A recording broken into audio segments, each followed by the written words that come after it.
Olá, meus amados, graça e paz. Eu sou o pastor Adriano Menezes e aqui de volta em nosso canal para compartilhar com você a terceira mensagem da série de estudos Conhecendo Deus. Se você já assistiu os primeiros, deve entender que nós estamos vivendo esse tempo de buscarmos, de crescer e conhecer melhor. No primeiro encontro, nós falamos sobre este Deus tão amoroso que criou os céus, a terra, a casa para os seus filhos, mas que seu amor foi apunhalado quando o homem pecou. Todavia, nem mesmo os nossos pecados impediu de Deus nos amar. Sim, Ele nos ama. Ele não tolera os nossos pecados, mas ama o pecador. E a prova disso é que agora Ele envia seu Filho para morrer por nós. Logo assim, no segundo estudo, falamos e pensamos sobre o que fazer para obter a salvação. Você deve ter assistido o vídeo, corre lá se você não fez isso. E lá descobrimos os 4 passos para a salvação. Você já os fez? Você já creu? Se arrependeu? Confessou Jesus e está perseverando? Se assim está, parabéns. Se não, corra. Corra enquanto é tempo, porque vem o tempo em que não se poderá mais. Isaías 55:6, buscai ao Senhor enquanto se pode achar. Então, vamos juntos para a terceira lição de hoje. Eu sou o pastor Adriano Menezes e quero compartilhar uma palavra com você.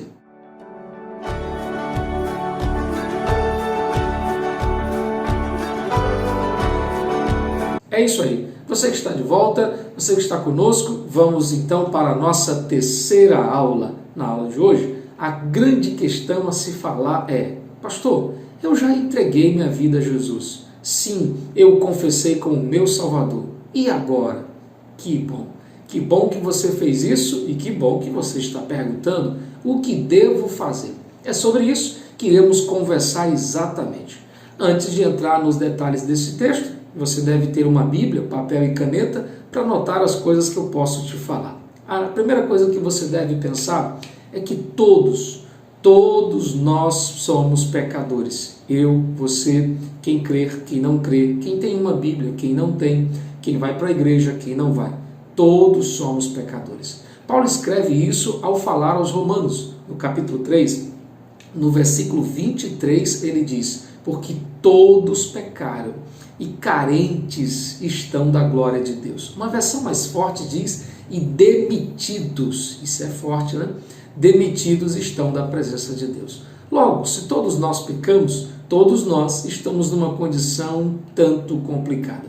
Provérbios, no capítulo 5, no versículo 22, diz que o pecado é como corda que nos prende. Sim, por que essa analogia? Porque quando pecamos, nos tornamos prisioneiros. Jesus vai dizer isso de uma forma muito mais simples nas suas palavras em João 8,34. Ele diz: todo aquele que peca é escravo do pecado. Portanto, eu e você éramos prisioneiros, estávamos amarrados como escravos. E o que faz o dono do escravo? O oprime.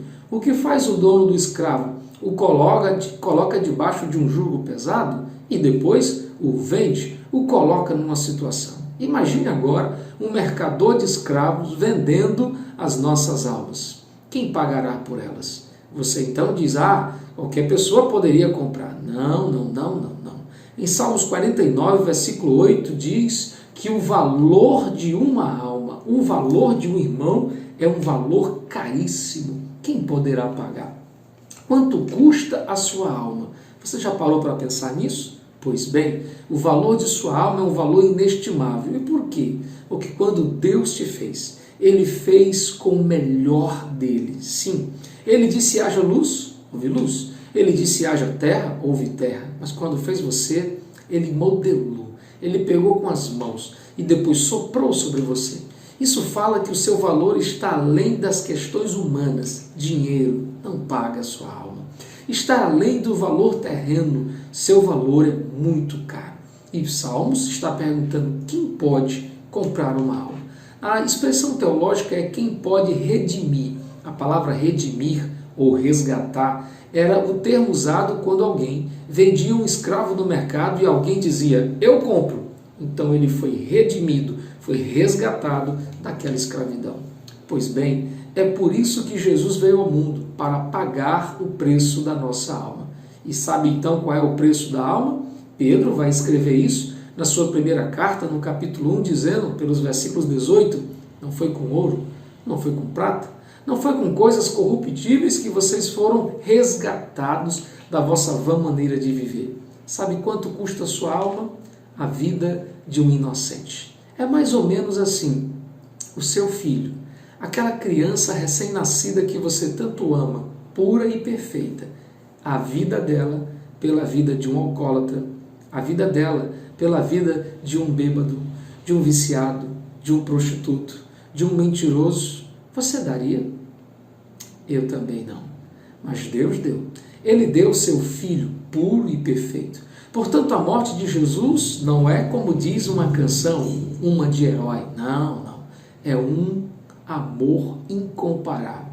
Ele morreu por você.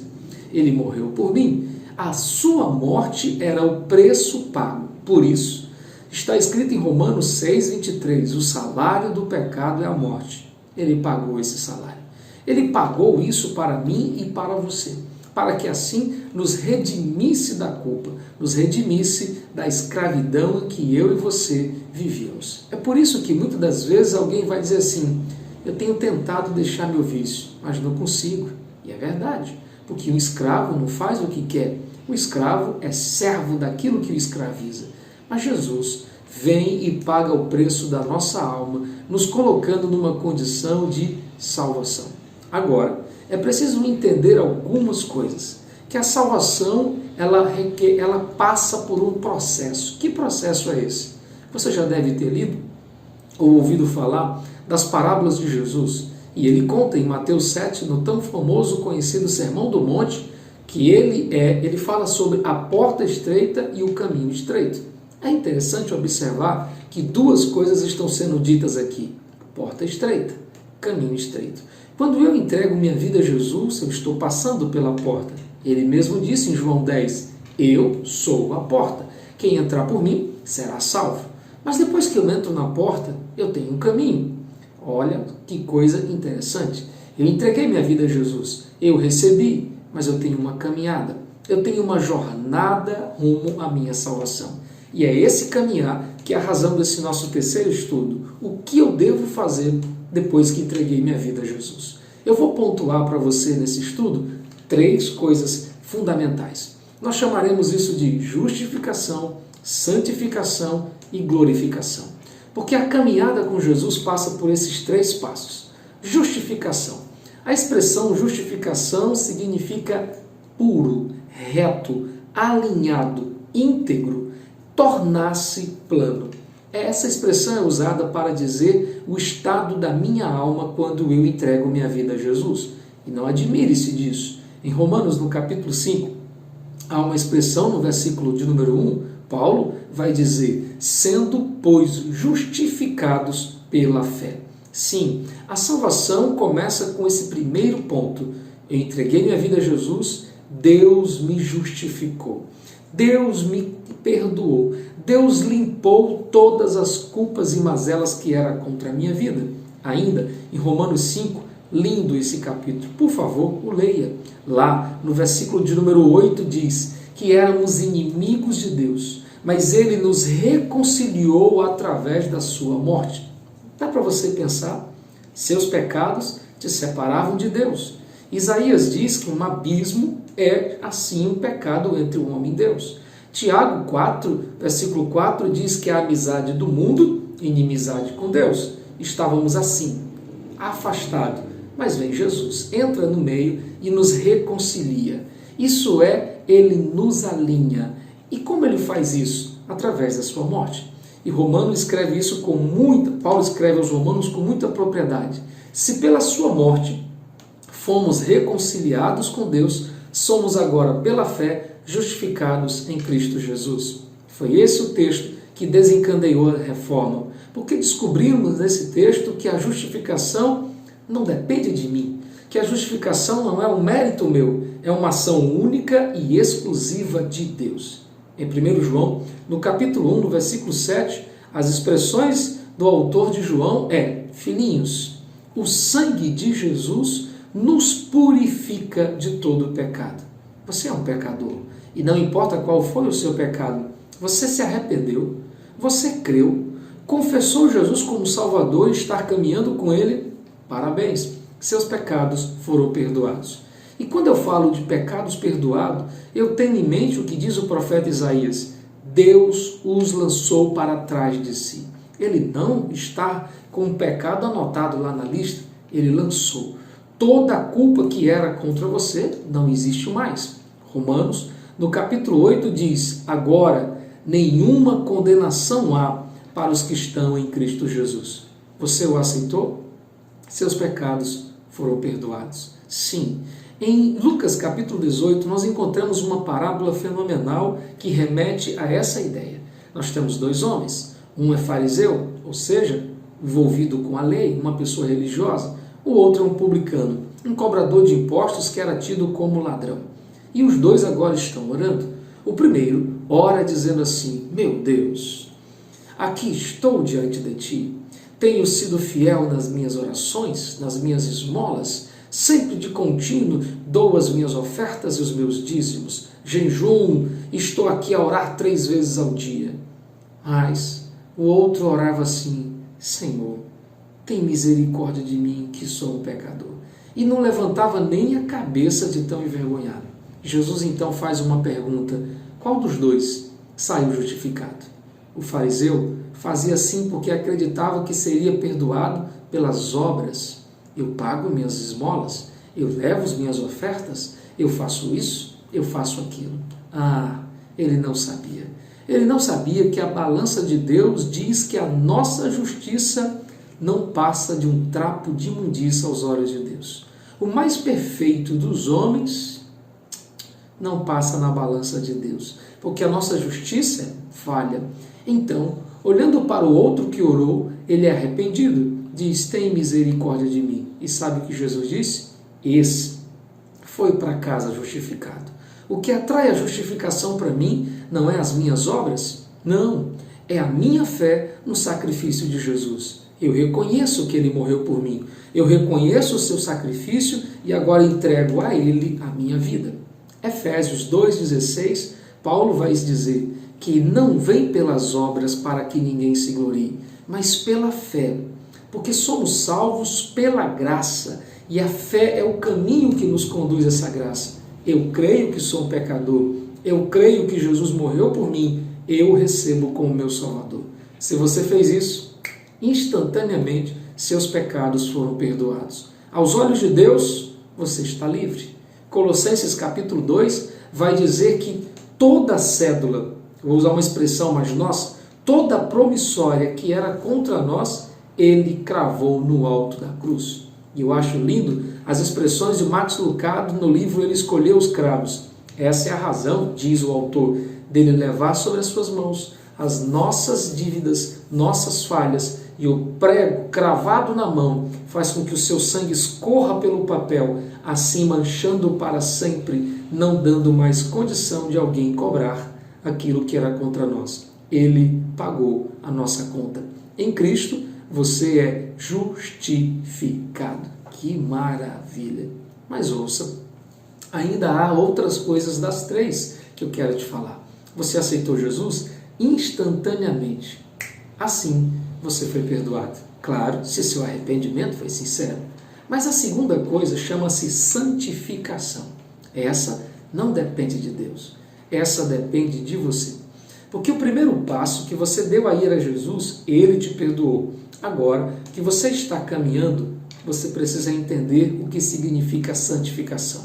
Enquanto justificação é a ação de Deus para o homem, santificação é a ação do homem para Deus. E o que é santificação? A palavra santificar-se traduz a ideia de alguém que afastou-se do pecado para se consagrar a Deus. Não é apenas abandono do pecado, porque muitas pessoas já não fumam, já não bebem e nem por isso podem dizer que são santos. O que é santificação? Eu abandonei para viver uma vida consagrada, entregue a Deus. Logo, santificação remete à ideia de alguém que se consagra, alguém que se entrega a Deus. Temos um conceito romanista que diz que santos são aqueles que já morreram, vivendo uma vida piedosa. Não, a santidade remete à vida. Os nossos irmãos que já partiram para a eternidade são agora exemplos para nós de viverem uma vida piedosa e temente a Deus. Santificação é um ato contínuo, progressivo, onde todos os dias eu abandono o velho homem para viver uma nova vida. É mais ou menos isso que Paulo escreve em Efésios 4. Ele diz no versículo 22, abandonando o velho homem, vos apoderem de um novo homem, deixem para trás a velha mente e vivam uma nova mente. E lá ele vai dizer, aquele que roubava, não roube mais. Aquele que mentia, não minta mais. Aquele que usava palavras torpes, deixe toda a ira, toda a grito, toda a blasfêmia, toda a cólera dos seus corações. Paulo vai dar uma lista de alguém que está vivendo uma nova vida. Sabe como é o nome disso? Santificação. E nisso, o autor de Hebreus vai dizer no capítulo 12, sem a santificação, ninguém verá o Senhor. O versículo 14 é muito forte e ele diz exatamente isso. Segui a paz com todos e a santificação. Seguir é algo contínuo. Sigam uma vida de santidade. Sem ela, você não pode ver a Deus. Na justificação, Deus veio até você.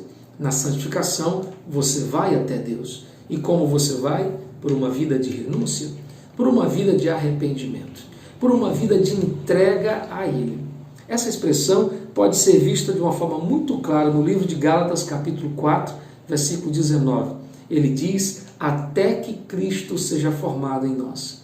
Quando eu deixo o velho homem para viver uma vida nova, é uma caminhada, dia a dia, de fé em fé, até que Cristo seja formado em mim e eu não seja mais aquele menino imaturo, levado por qualquer vento de doutrina. Eu estou me consagrando a Deus. Eu estou me dedicando a uma vida com Deus. Lembra de Romanos 8? No versículo 1 diz, nenhuma condenação há para os que estão em Cristo Jesus. Mas o versículo 4 diz que não andam segundo a carne, mas segundo o Espírito. Eu tenho num texto as duas verdades, justificação, santificação. Se você recebeu Jesus como Salvador, seus pecados foram perdoados, mas isso não te dá o direito de continuar vivendo uma vida de pecado. Isso não te dá o direito de continuar aprontando, fazendo, acreditando na misericórdia. Deus é bom, depois eu me ajeito. Não, isso é brincar com as coisas sagradas. Viva uma vida de santidade. E ser santo não significa ser perfeito. Ser santo significa renunciar, corrigir todos os dias. É por isso que todos os dias devemos sim buscar essa santidade. Errei, reconheço, me arrependo. Pecado na vida de quem quer ser salvo não pode ser algo programado. É um acidente de percurso. Aconteceu, mas ele vai lá e se arrepende. Como então eu posso viver ou obter a santificação, pastor? Algumas passagens bíblicas vão nos orientar sobre como ser santo. A primeira delas está em Mateus, no capítulo 6. Jesus está ensinando os discípulos a orar. É a oração que é conhecida como a oração do Pai Nosso. Como é que está lá? Pai Nosso, que está no céu. Santificado seja teu nome. Venha o teu reino. Seja feita a tua vontade. Ele começa então a fazer uma oração. E vai pedindo, vai colocando e lá diz, perdoe as nossas dívidas como perdoamos a quem nos deve. Em outras expressões, perdoe as nossas ofensas. Sabe qual é a primeira coisa que eu ensino, que eu aprendo nesse texto para uma vida de santificação? Orar. Sim, a oração é um veículo que me ajuda. Por quê? Porque na oração eu começo chamando Deus de meu Pai, de meu Senhor, de meu amigo. Reconheço que Ele é santo, dizendo, santificado seja teu nome.